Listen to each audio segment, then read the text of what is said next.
오는 4월 총선 공천 작업을 본격화하는 가운데 경쟁력 있는 인재 영입에 적극 나서고 있는 이철규 국민의힘 인재영입위원회 위원장, 재선 국회의원, 친윤계 핵심으로 공천관리위원, 사무총장 등 역임.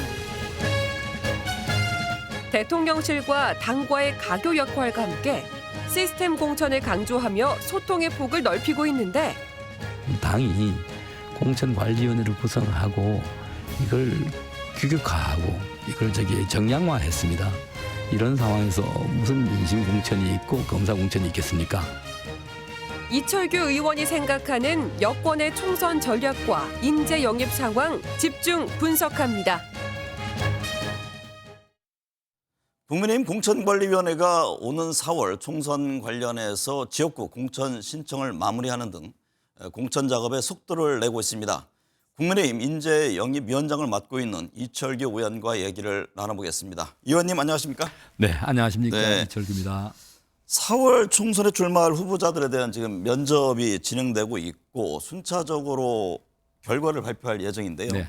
이번 공천에서 가장 핵심 사항으로 보고 있는 것은 어떤 점입니까? 네, 현재 면접은 2월 13일부터 이제 진행될 예정이고요. 네. 어저께 접수를 마감했습니다. 이번 선거의 후보 선택은 당선 가능성과 시대 정신입니다. 네. 네, 두 가지로 이렇게 정의를 낼 수 있겠습니다. 당선 가능성과 시대 정신. 네. 총선을 앞두고 지금 여야 인물 영입 경쟁도 한창입니다. 지금 네. 현재 당내 인재 영입위원장을 맡고 계신데요. 어떤 기준을 갖고 또 어느 정도 더 영입할 계획을 갖고 계세요?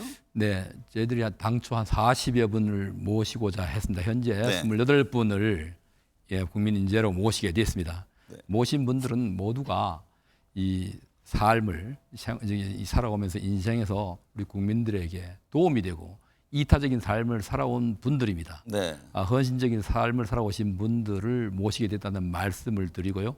앞으로도 이 총선 후보 등록이 마감될 때까지 또 여러분의 국민 인재를 더 모실 예정입니다. 네. 그러면 목표 한 40여 명을 네. 그대로 추진할 네, 계획이시군요. 그렇습니다. 네.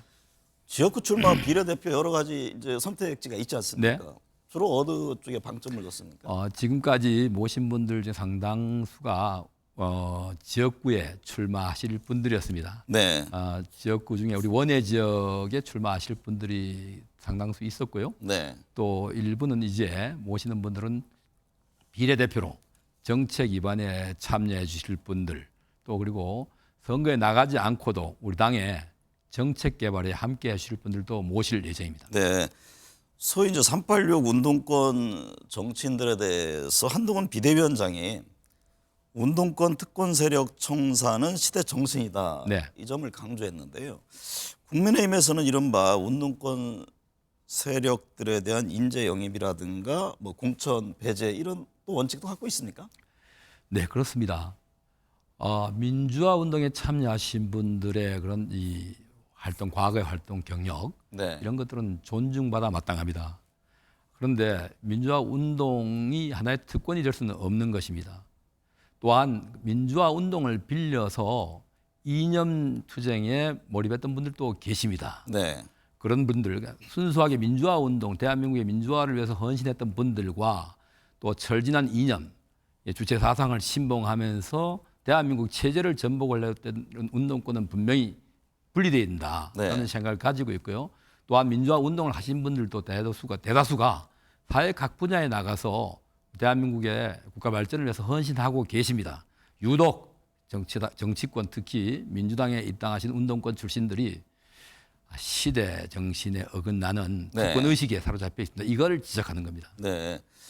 유승민 전 국민의힘 의원이 당 잔류를 결정하면서 총선에서 어떤 역할을 할 것이니 관심이 쏠립니다. 지금 뭐 공천 신청을 하지 않고 당을 지키겠다 이런 얘기를 했는데 뭐 경기도 선거에서의 역할, 전략 공천 여러 얘기가 나옵니다. 유승민 전 의원 이번 총선에서 어떤 역할을 해야 한다고 보세요? 우선 우리 유승민 의원은 우리 당의 소중한 자산입니다. 네. 우리 유승민 전 의원께서 탈당하지 않고 당에 잔류해 준 이런 결단에는 이 경의를 표합니다. 그리고 유승민 의원의 역할에 대해서는 본인의 의사라든가 또 당 지도부와의 협의를 거쳐서 앞으로 역할이 주어지지 않겠나 하면 기대해 봅니다. 전략 공천 가능성도 있습니까? 네, 아직까지 검토한 바는 없습니다만 네. 앞으로 상황에 따라서 역할이 부여되지 않겠나 생각을 네. 해봅니다. 국민의힘이 위성정당 이름을 국민의 미래로 확정했습니다. 이게 뭐 현행 준연동형 비례대표제를 염두에 둔 건데 지난 총선에서 뭐 위성정당 꼼수 이런저런 비판이 있었잖아요. 지금 야권에서는 권역별 병립형 얘기가 나오던데 네. 만약에 민주당이 권역별 병립형 비례제를 제안할 경우에 국민의힘에서는 받아들입니까? 현행 선거법은 사실 어찌 보면 괴물 선거법입니다. 네. 이 정치인들 또 국회의원들마저도 당시에 심상정 정의당 대표가 국민들은 알 필요가 없다 했지 않습니까? 이런 선거법을 왜 만들었겠습니까? 이게 잘못된 선거법입니다. 네. 당시 더불어민주당과 정의당 등 이 사당이 야합을 해서 선거제도를 형용화시켜 버린 겁니다. 이걸 바로 잡고자 하는 게 우리 당의 목표입니다. 네. 이 병리병 단일 네. 선거구제를 만들자는 게 저희 국민의힘은 줄곧 주장이고요. 그걸 주장하고 있죠. 주장해왔고 네. 당시 이 선거법이 만들어질 때 이런 제도가 만들어지면 위성정당에 출연할 수밖에 없다라는 지적을 이미 우리는 해왔었고 위성정당을 만들겠다고 선언했습니다. 네. 더불어민주당 뭐라고 했습니까? 국민들께 위성정당 안 만든다고 했습니다. 그리고 결국은 국민들의 마음을 샀죠. 네. 결국은 국민을 속인 거 아니겠습니까? 지금이라도 당시 잘못을 시인하고 네. 우리 정치 제도 발전을 위해서 이게 바람직한 모습이 어떤 것인가 여기에 방점을 두고 이 선거제도 개혁에 나서 주셨으면 하는 바람입니다. 또 다시 국민의힘은- 공수가 나오면 안 됩니다. 네. 국민의힘은 어쨌든 병립형이잖아요. 네, 근데 병립형이죠. 권역별 병립형을 만약에 얘기했을 경우에는 어떤 결정을 하실 거예요? 그것이 제가 지금 혼자 결정할 수 있는 답변을 드릴 수 있는 부분이 아니고요. 네. 그 역시도 어찌 보면 또 이 다른 또 이 계산이 들어가 있는 겁니다. 네. 이 단독으로 강행 처리한 이 선거법 이걸 원상으로 회복하고 난 다음에 22대 때 네. 이 여야가 합의해서 바람직한 선거 제도를 도출하는 게 올바른 모습이라 생각합니다. 네. 총선 승리를 위해서는 이 공천 문제가 네. 중요합니다. 얼마나 객관적이고 승복할 수 있는 공천이 될 것인지 관심인데요. 전략 공천은 대략 어느 정도가 될지 또 이게 후보자들 간에 경선이 원칙이 되는 네. 것인지 이 점이 궁금합니다. 네. 지금 이제 앵커께서 말씀 주신 전략 공천이라는 용어는 저희들이 쓰지 않습니다. 네. 우선 공천이라는 이제 말을 쓰는데요. 네. 우리 당의 당헌 당규상 우선 공천을 할 수 있는 곳이 한 50여 곳입니다. 이게 50곳을 한다는 게 아니고 네. 50곳을 넘지 말아야 된다는 뜻입니다. 네. 경선 상향식 경선이 원칙입니다. 대전제고요. 필요에 따라서 우선 공천을 할 수 있습니다. 그렇다면 그 우선 공천이라는 게 필요성과 타당성이 있어야만 합니다. 네. 그래서 예를 들어서 이 전략적으로 단순히 경선을 해가지고 최적의 후보가 나올 수 없는 곳이 있습니다. 네. 이런 곳을 우선 공천 제도를 활용해가지고 최소화한다는 게 지금 공천관리의 방침입니다. 영남권 의원들 같은 경우에는 뭐 한편에서 떨고 있다 이런 얘기가 들리는데 그럼 현역 의원들과 다른 후보자들 간에 경선을 기본 원칙으로 한다는 말씀이신가요? 저희 당은 이번에 처음으로 시스템 공천을 한다고 했습니다. 네. 상세히 규정을 담았습니다. 지침에요. 그래서 아마 이 하위 현역 의원 평가에서 하위 10%에 들어가시는 분들은 공천에 좀 안타깝지만은 좀 다른 역할을 해주시는 게 좋지 않겠느냐 하는 네. 생각을 가지고 있고요. 나머지 하위 30%에 들어가시는 분들은 감점 페널티가 들어갑니다. 20%에 네. 이런 제도를 둬서 이 제도 하에서 경선을 한다는 이 시스템, 이 원칙을 정해 놓았습니다. 그래서 의정 활동을 잘해서 본인이 아니면은 당선되기 어렵다라고 한다면 그런 분은 모시고라도 가야겠죠. 네. 그렇지만 지역 주민들의 교체 욕구가 높다면은 그런 분들은 좀 더 주민들이 원하는 후보로 모셔다가 우리가 공천하는 것이 바람직하지 않느냐. 네. 이게 지역 유권자에 대한 하나의 정당의 의무가 아닌가 생각이 됩니다. 네. 한동훈 위원장이 서울 마포, 중구, 성동갑 지역구 등에서 이제 특정 후보의 이름을 거명한 것을 두고 사천 논란이 있었습니다. 해당 지역구에 준비하고 있는 후보들의 반발도 있었는데요. 이 점은 어떻게 봐야 합니까? 네, 우리 한동훈 위원장께서 사적 이익을 목표를 이유로 이 사천을 하겠다는 이 표현이 아니라 네. 아마 이 정청래 의원 같은 경우 이 지역에 이런 우리 당의 이 소중한 자원들 또 경쟁력 있는 자원들이 그곳에서 경쟁에 참여한다는 이 하나의 표현이 아니었나 생각이 되고요. 어떤 경우 누가 나오더라도 그런 곳에서는 우리 이번 공천관리위원회가 정해놓은 룰에 의해서 경쟁을 하게 된다는 말씀을 다시 한번 드립니다. 네. 사천이 아니라 경쟁력 있는 후보를 하나 이제 추천하는 이런 이 사례로 봐주시면 좋겠다. 네. 말씀드립니다. 김경률 비대위원 이제 서울 마포에서 언급됐던 네. 비대위원이 총선에 출마하지 않겠다. 방금 전에 그런 입장을 냈습니다. 네. 그게 어떻게 당과 좀 협의 속에 이루어진 겁니까? 잠시 전에 네. 페이스북을 통해서 출마하지 않겠다라고 하는 이 글을 올리셨더라고요. 네. 통화를 해봤습니다.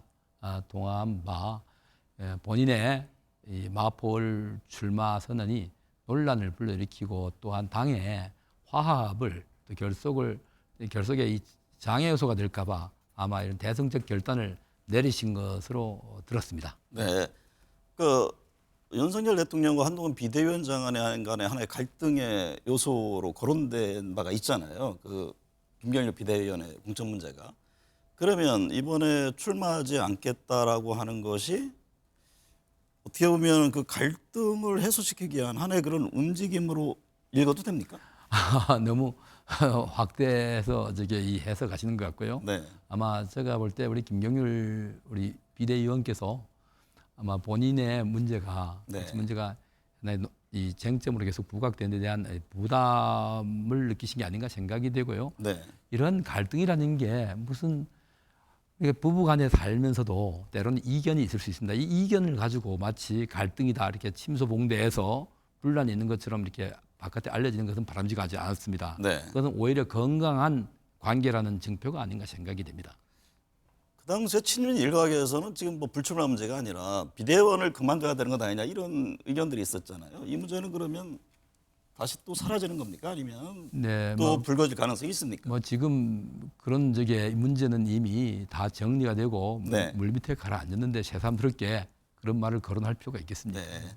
공천 문제와 관련해서요. 이 대통령실의 입장이 반영되는 문제는 어떻게 보시는지요? 그러니까 대통령실과 한동훈 비대위원장 간의 갈등의 고리로 여전히 인식하는 그런 측면이 있거든요. 그건 제가 볼 때 이제 소위 말하는 관전자들의 네. 하나의 이 입장이고요. 우리 윤석열 대통령께서는 늘 말씀하신 게 대통령실에 계셨다가 이 선거에 나가시는 분들 또 네. 그분들이 또 새로이 무슨 정치권 밖에서 새로 진입한 분들이 아니고 대다수가 우리 당에 몸담고 있던 사람들 또 함께 선거에 참여했던 분들입니다. 이분들에게 공정한 경쟁 또 그다음에 당의 공천 시스템에 의해 가지고 경쟁을 하라는 당부의 말씀을 하신 게 다 보도됐지 않습니까? 네. 그리고 대통령께서 우리 당의 공천에 구체적으로 관여한 바도 없습니다. 지난해 내내 더불어민주당과 또 당내 일부 인사들이 검사 공천이니 측근 공천이니 했지만 그때 거론됐던 분들이 지금 공직 사퇴를 했습니까? 네. 안 했지 않습니까? 다 거짓말로 드러났지 않습니까? 계속해서 우리 당의 이런 이 공천 과정을 또 이 자꾸만 용산 공천이니 윤심 공천이니 폄훼하려고 하는 이 지적이라 이렇게 생각을 드리고요. 그런 게 없다는 말씀을 명확히 드립니다. 네. 윤석열 대통령과 한동훈 비대위원장 사이의 갈등에 대해서 잘 마무리됐다 이렇게 밝힌 바가 있으시잖아요. 김경률 비대위원 앞서 이제 얘기했습니다. 거치 문제라든가 국가 선물 수수 논란 등과 관련해서 이게 불씨가 남아 있는 것 아니냐 이런 이제 해석들도 일부 나오는데 이에 대해서는 어떻게 봐야 합니까? 저는 네. 근본적으로 그 문제에 대해서는 근본적인 차이가 없다고 생각을 합니다. 네. 우리 한동훈 비대위원장께서도 그 문제는 명확하게 몰카 정치 공작이라고 정의를 했습니다. 네. 또한 국민 눈높이 문제를 말씀하셨는데 그것은 국민들께서 이 상황에 이 사건의 진실을 다 알지 못하십니다. 설명을 안 해드렸기 때문에요. 그런 설명이 필요하다는 뜻이 아니었냐. 또는 네. 지적을 한다면은 그 근본적으로 그것은 몰카 정치 공작이 맞습니다. 네. 북한을 수시로 왕래하는 친북 소위 말하면 목사라고 하는 분이 이걸 처음부터 계획하에 우리 국정의 혼란을 야기할 목적으로 공작한 거 아닙니까? 이 공작이 실패한 겁니다. 네. 실패한 것에 대해서 우리가 조금 미흡한 점이 있다면 경호 과정에서 좀 사전에 거르지 못했다는 아쉬운 점은 있긴 있죠. 그렇지만 네. 이걸 가지고 마치 뇌물을 받았다는 식으로 침소봉대해서 공격하는 것은 이거는 범죄자를 비유하고 오히려 피해자에게 그 책임을 묻는 것과 마찬가지다. 네. 또 그리고 쌍특검 관련해 가지고 말씀이 있으셨는데요. 네. 정말로 언제까지 그러실 겁니까? 더불어민주당 2년 가까이 모든 친문 검찰력을 동원해 가지고 이 우리 김건희 여사의 네. 이 소위 도이치모터스 주가 거래에 대해서 조사를 했습니다. 그게 혼자뿐이 아니고 90여 명이 넘는 100여 명 가까운 분들을 모두 조사했는데 그분들 중에 누구를 소환해서 누구를 기소했습니까? 2년 가까이 수사해서 혐의를 밝혀내지 못했다면 없는 것입니다. 네. 그것이 같은 편에 동지적 관계에 있는 검사가 했다면은 봐주기 수사했다라고 지적할 수 있겠지만은 어찌 보면 대척점에서 어찌 보면 또 죽이기 위해서 수사를 하고도 못 밝혀냈다면은 둘 중에 하나입니다. 네. 친문 검찰이 무능했던가 아니면은 우리 대통령께서 임명한 검찰총장이니까 이거 하면 안 되지 봐줘야 된다. 둘 중에 하나인데 어느 것인지 먼저 말씀하시고 그런 주장을 하는 게 네. 국민들을 설득시키는 데 나을 겁니다. 김 여사 관련 문제 등 이제 윤 대통령이 KBS 신년 대담을 통해서 입장을 밝힐 것이다 이런 이제 전망들이 나오는데요. 그게 하나의 어떤 새로운 분수령이 될 것으로 보십니까? 아마 네. 무슨 말씀이든 언급이 있으시겠죠. 국민들이 궁금해하는 부분 네. 그런 부분에 대해서 설명이 있지 않겠느냐 하는 생각을 가져봅니다. 네, 한번 지켜보겠습니다. 네. 한동훈 위원장이 이전에 어떤 국민의 눈높이라는 네. 표현을 했는데 그 부분이 지금 대통령실과 전혀 결이 차이가 없다 이렇게 봐야 하는 건가요? 네, 저는 네. 그리 생각합니다. 네. 왜냐하면 한동훈 위원장 그 자체가 잘못됐다라는 게 아니라 그걸 소위 말하면 이 야권이 네. 제기하는 문제에 동의한다기보다는 좀 이게 뭐지? 하는 국민들이 네. 계신다. 그런 국민들께 설명을 해드리는 게 바람직하지 않느냐 하는 측면의 방점이 있는 게 아닌가 네. 생각을 합니다. 네. 이 위원장께서는 다양한 이제 정치 경륜이 있으신데요.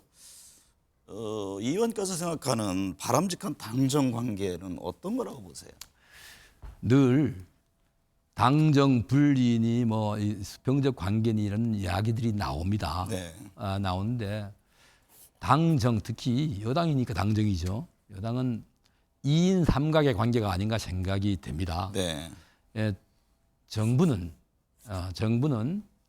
국정 운영의 주체가 분명합니다. 네. 국민들로부터 직접 선출된 대통령을 중심으로 국정을 책임지는 이 조직입니다. 네. 목표와 방향을 설정한다면은 당은 그 목표와 방향을 어떻게 달성하고 성취시킬 것인가 하는 속도라든가 하는 방법을 가지고 함께 가는 2인 3각의 관계다. 이걸 갖다가 분리니 또 뭐 수직적 관계, 수평적 관계니 하면서 엇박자가 난다면은 제대로 목표 지점에 갈 수가 없다고 생각합니다. 네. 이것은 상하 관계 또는 수평 관계 이런 관계가 아니라 함께 공동의 목표를 향해서 나아가는 이런 동반자적인 동지적 관계다. 2인 3각의 관계다. 이렇게 생각을 합니다. 현재로서는 당정 관계도 정상궤도에 올랐다 이렇게 보시는 건가요? 늘 정상적인 관계였는데요. 네. 우리 대개 밖에서 불협화음이 없으면 자꾸 수직적 관계라고 말씀들을 하시는데 네. 어떤 때는 이거 뭘 물밑에서 치열하게 논쟁도 하고 조율하면서 국민들께 이런 잡음이라든가 이 불협화음이 안 나가게 할 때도 있는 것이고요. 지난번처럼 조금 이견이 밖으로 표출됨으로 인해서 갈등이 있는 것처럼 비춰진 경우도 있습니다. 네. 어떤 경우든 당과 정부는 건강하게 때로는 서로 이견이 있다면 있을 수가 있죠. 이견을 서로 조율하면서 견해 차이가 있을 수 있죠. 네. 이걸 가지고 그렇게 뭐 갈등이니 뭐 하면서 불안하게 생각할 필요도 없고요. 또 이견이 많다고 좋은 것도 꼭 아닙니다. 네. 네. 4월 총선을 앞두고 신당 움직임이 있습니다. 이준석 신당, 뭐 이낙연 신당 합종 연행 얘기도 나오는데요.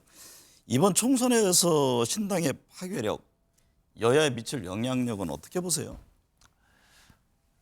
선거가 어디로 어떤 방향을 할지 어떻게 예측이 쉽게 예단할 수 있겠습니까마는 우리가 과거에 이 전례를 볼 때 제3당의 이 성공은 상당히 어려운 것이 우리 역사에서의 이 결과입니다. 그런데 시대 정신에 부합한다면은 어느 정도 바람을 일으키고 성공할 수 있겠습니다만은 저희들이 볼 때 국민들이 볼 때 과연 제3당, 제4당이 시대 정신에 부합한 정당이냐 하는 데 대해서는 아마 많은 분들이 공감하지 않을 것으로 봅니다. 네. 그분들께 향하는 관심 이런 것 지지 같은 것들이 여야 정당들이 좀 더 깊게 생각하고 받아들인다면은 아마 뭐 과거와 같은 이런 결과가 나오지 않겠나 하는 생각을 해봅니다. 보통 선거는 뭐 정책, 인물, 구도 이 3요소를 얘기하지 않습니까? 이번 총선의 최대 화두는 무엇이 될 것으로 보세요? 뭐 정권 심판이니 세대 교체론이니 합니다만은 이 선거의 최대 쟁점은 민생 문제라고 생각합니다. 민생과 시대 정신이다. 뭐 이것이 동전의 앞뒤면과 같다고 생각을 합니다. 민생을 보살피지 않는 정치 세력에 대해서는 국민들이 준엄한 심판을 해 주시리라 생각합니다. 또한 거대 정당, 소위 말하는 거대 야당의 이 국정 발목 잡기가 도를 지나쳤습니다. 이게 단순히 국정을 바람직한 방향으로 가게 하기 위해서 견제하는 것이 아니라 국정을 방해했다는 것이 거의 우리 국민들 모두의 공통된 인식입니다. 정부의 조직 하나를 마음대로 못 바꿨습니다. 그 조직이 무슨 누구 자리를 만들어 주려고 하는 조직이 아니라 이 국민들의 미래, 국가의 미래를 위해서 꼭 필요한 조직 하나도 손볼 수 없는 이런 어려운 시간을 2년간 보냈습니다. 이제 국민들께서 윤석열 정권을 탄생시키셨으니까 일하실 수 있게끔 기회를 주실 것이라 믿고요. 시대 정신입니다. 이제 아까 말씀드렸습니다만 우리가 민주화 운동은 높이 평가되고 존중받아야 마땅합니다. 그렇지만 그 민주화 운동에 참여했다 해서 이것이 특권이 되고 이것이 또 하나의 선례가 돼서 반복적으로 그분들이 대한민국 정치를 좌지우지하면서 미래로 나가는데 걸림돌이 돼서는 안 된다. 이게 지금 시대 정신이 아닌가 생각이 됩니다. 목표 의석수라고 해야 될까요? 뭐 일당, 과반 이상 여러 이제 전망치를 갖고 있을 텐데 어떻게 보세요? 뭐 선거에 후보를 내는 정당은 늘 승리가 목표죠. 또 그다음 압도적 과반이 이제 목표겠죠.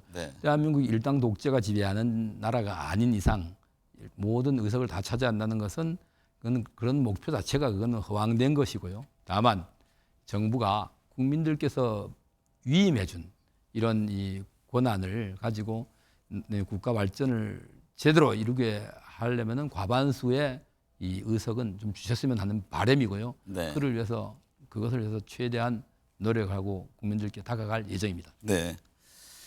각 당마다 총선 출마자 선정에 바쁜 시간을 보내고 있는데요. 매번 선거 때마다 강조되는 공정한 공천, 시스템 공천.